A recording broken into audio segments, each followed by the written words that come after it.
Okay, so we are here at Lafayette and Lehigh for the final 15.6. It's 64-58. And San Francisco is leading Portland 42-33 and 9-6. Cal Poly up on UC Riverside. Soon there will only be 2 after Lafayette Lehigh ends. And then I'll go back up to 3. We'll show you. So, but yes, here. So, but there is the and 1 now. So let's go back to Lafayette Lehigh for final 11.3 in the 4th. And there might be overtime. We'll see here. Against Yale in the non-conference slate. She now is 23. And a timeout for Lafayette. So a 3-point play on 2 possessions for Lehigh.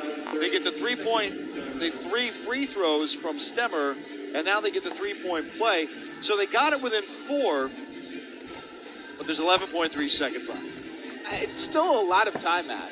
Still a lot of time. I know it doesn't seem like it. There's, only 11 seconds left, but these are 29 would be better. 29 right? Would be obviously a lot better. But these are 2 teams that obviously still have a ton to play for. We mentioned it earlier in the segment. You want to improve your standing in the Patriot League. You want to beat your rival. We've said that ad nauseum today. Into Donahue. She's fouled by Levette. These are situations now where, inbound, first thing you do is you must foul. And that's a good foul. That's a good decision by Grayson Levette. Her first today.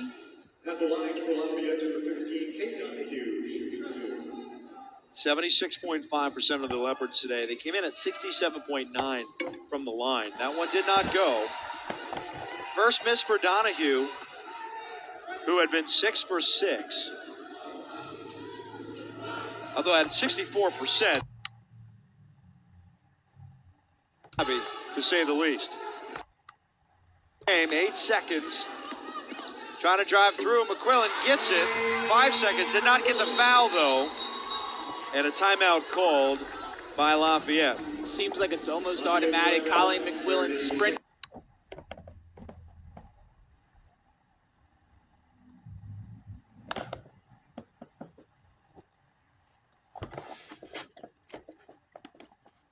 Okay, so. And they're shooting 2. Longwood did officially beat Radford. Obviously, it was expected, but it was a blow in the 4th. It was just because of that mainly. It was just mainly because that 3rd quarter, 23-10, Radford just going that through. And Longwood got a little bit hotter in that 3rd quarter. Both were kind of cold, but Radford, Longwood were a little bit got the groove going. So.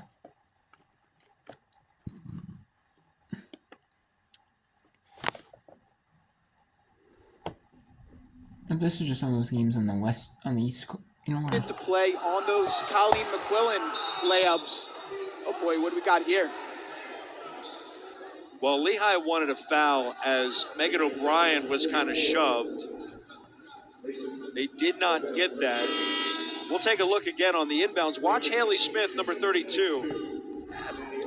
Smith with that little half swim move. A little bit. I think it was a good no call on that one. That would be a big call to give Lehigh the ball.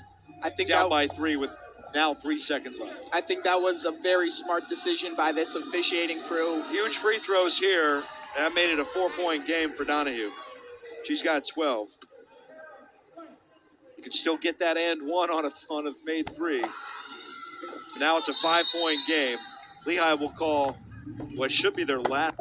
So it looks like Lehigh is going to fall to their rival, Lafayette.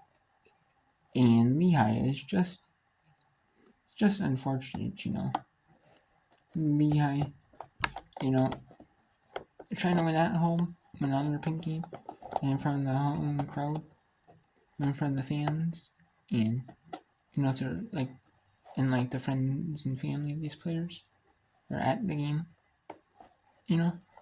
win from them and win from, the other fans are here, their family and friends.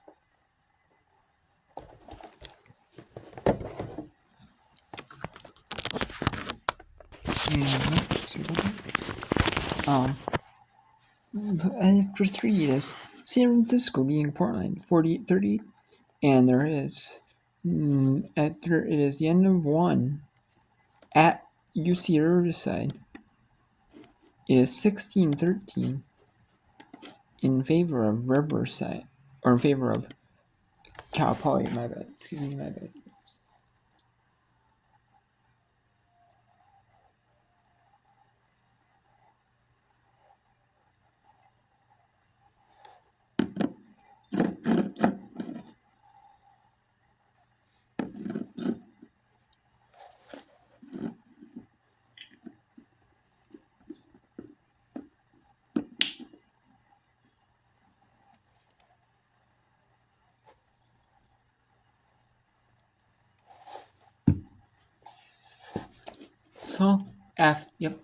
So after we'll go to San Francisco at Portland here for a start of the 4th quarter. And the Portland Pilots, Brian Slyke and Jennifer Mountain on the call. As the Dons will get possession to start off the 4th quarter. And it's going to be a tall order right now for Portland, trailing by 10. And San Francisco has sort of dictated the tempo at almost all points in this game.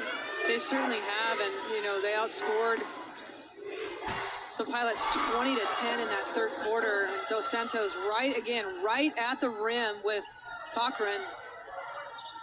She's now over her seasonal averages. She's got 16 points and 11 rebounds to go along with a couple of assists.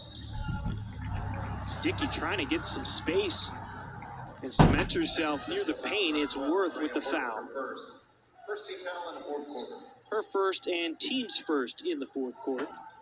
Well, the physicality kind of has bumped up a level here in this second half. Not just in the post play, but in the guard spot.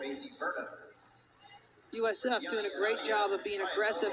You said it, Brian. They've dictated the pace, the tempo, not allowing Portland to kind of get into a flow that they normally do. There's a great cut back to the rim by Burnham. Still no call. And that ball never went out of bounds. Dos Santos will get a rebound. Well, Gail's smart, too, recognizing just getting the ball up the floor as Portland was kind of contesting that call.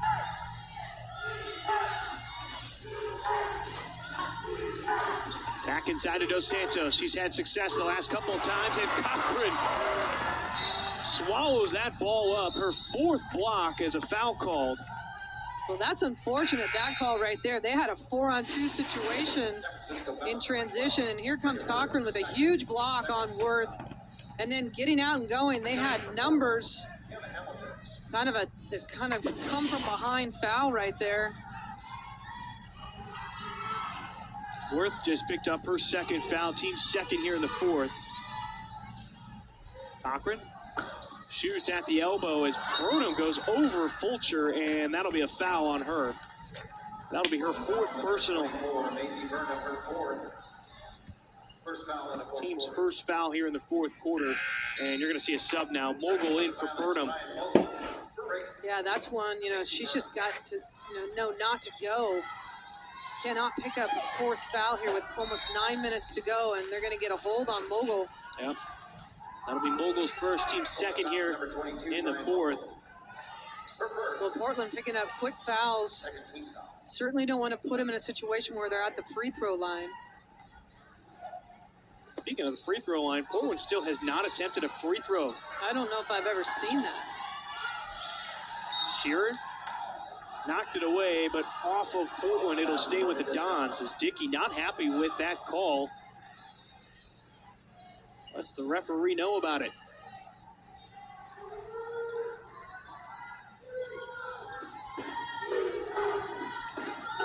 Gales takes it near half court, sets up the offense. Worth inside. Got the touch there and the bounce off the rim. Well, 16 second half points for Worth. She has just done a terrific job of taking what the defense gives her. Shear with a big 3. She's on the ground.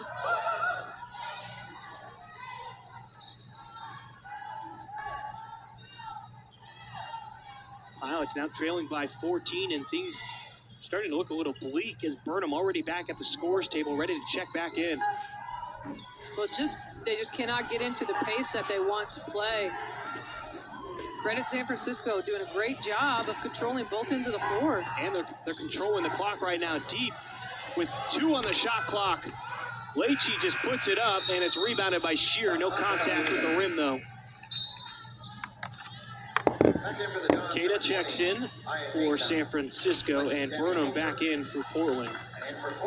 Mogul and Fulcher both head to the bench.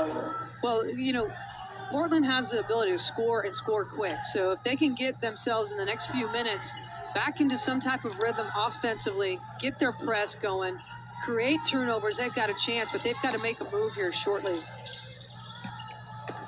Cochran has the position and got past Dos Santos. Good job, good footwork there by Cochran. And here they are on that full court press. This is what they need. Shear running with Gales. Tries to cut her off and blocks the pass with her thigh. To San Francisco.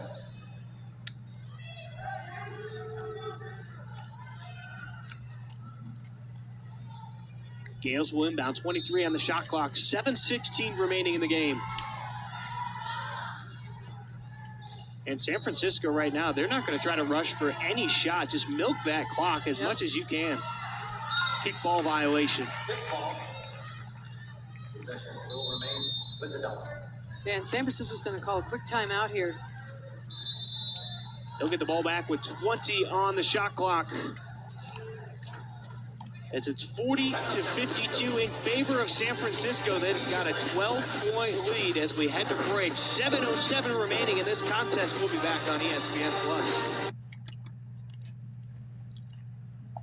Okay, so there are 3 games remaining at the night. On 2 of them are on ESPN Plus, 1 and FS1. 52-40 in San Francisco and Portland. Cal Poly is up 20-13 on UC Riverside. We'll go with that one as in the media, as the other one's in the media timeout.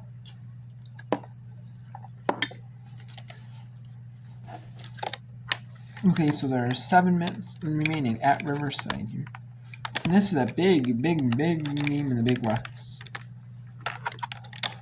I mean, 10 wins. It's both 10-win teams in the Big West.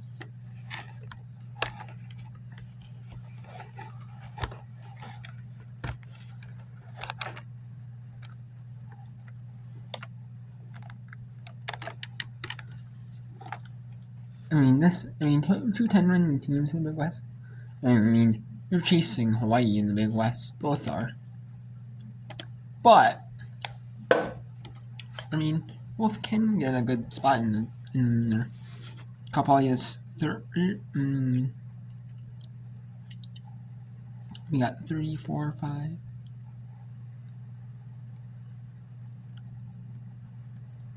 So we got 11 teams in the Big West. And there are, you got Northridge is going to finish last, but you got 7 through 10 all, in spots, where they could, possibly, make it, make it to the top. Everybody are battling out for the top spot. And we still got 3rd through 6th, They're all bunched up, so it depends, who's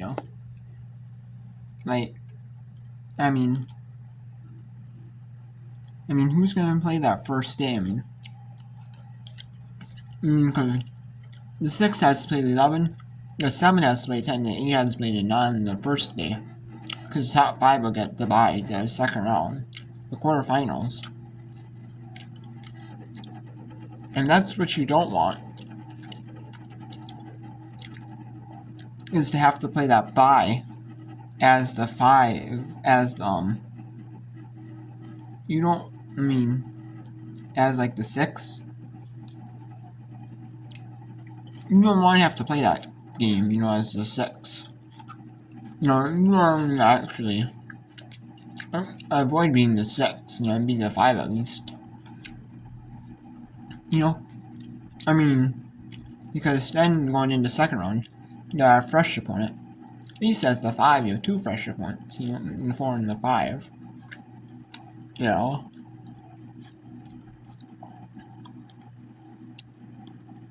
Possession. You know, Jackson had great inside position, decided to, throw it outside, and the Mustangs had that covered. 1-for-2 trip there for Ollinger. It's about a 50-50 proposition for her when she heads to the foul line. Makes it an 8-point lead for Cal Poly. Are outscoring UC Riverside 9-4 in the quarter. Moderons just threw it away. And coming forward, McNicholas. Haven't seen her in a little while after picking up 2 fouls. Offensive rebound, Shaw. The corner 3 is down. Timeout, UC Riverside. Annika Shaw with her second 3. And the lead has ballooned to 11. And Cal Poly with an 11-point lead at UC Riverside University. Let's go to San Francisco at Portland here. 50 to 240 that guys up. A couple just before and then Portland and San Francisco took the timeout. Now let's go back there. Lay kind of just go out, trying to not let Leitchi get past her. Yeah, smart by Leitchi, just kind of going right at her. She had body contact and got her leg caught. Starting that before UNLV. Sheer did not like that call over. No, she did not. Again, this goes back to the referees mainly letting these 2 teams play. It's been pretty physical, as you've mentioned a couple of times, especially with the guards. Well, inbound with 20 on the shot clock now for San Francisco. And that's 5 seconds. 5 second violation. Another turnover, 14 now in the game for San Francisco. Well, can Portland convert this turnover into point production? That's been the key. Both teams, before that last break, 19 points off of the turnovers of their opponent, Hamilton. Great pass to find Cochran, and she can't get the easy bucket. I mean, that's great execution. That's great job of distributing, and Cochran's just got to make that, kind of rush that shot a little bit. Uncharacteristic, that close. Dos Santos cementing herself into the paint, but Cochran gets the rebound. We'll get a jump ball. We have a jump ball. Goes to the Pilots. Awarded to the Pilots. Well, Cochran doing a good job of walling up. You know, obviously the rim protection, we talk about it all the time, and then rebounding. I mean, she's got no chance. They're just swarming her as soon as she brings the ball down. Both teams in a drought right now. Dickey gets fouled, and this will be the first time that the Pilots head to the free throw line tonight. There's 5:22 remaining in this game. Well, a great take to the rim by Dickey. Got to step on her defender. Yeah, and I can't believe this is the first free throw of the game for the Pilots. Just in the style of play that they have. I was about to say the exact same thing with how they run their offense, how they turn turnovers into baskets on the other end and force the defense to try to make a play. And Portland misses that first free throw. Dickey cashes in on the second one. It's nearly a 3-minute drought now for San Francisco without a basket. Yeah, 3-minute drought, but Portland really hasn't capitalized and made a little run on them at this point. Down 11 with 5 minutes. You've got to pick up the pace and try to create some turnovers. They do such a good job of forcing turnovers against their opponents. Lead the conference in steals. And I can't tell if Cochran got a hand on that one or not. Burnham's running, though, for Portland. And a foul called underneath the basket. That's going to be on Gales. That'll be her second, the team's fourth. Well, Dickey doing a great job of getting a lot of attention down low, being very physical on the post-up, doing a good job of rim running. But she leads the team in scoring and rebounding. By the way, she's an energy beast. She's on the precipice of history with 2 points removing her from second all-time at UNLV in scoring. And Audrey Roden, she's the reigning Mountain West Player of the Week, doing it all for the Pack. Well, she does everything. She leads the team in scoring, rebounds, assists, steals, and she's a great defender. And now lost. It's going to won the national TV show in the Army.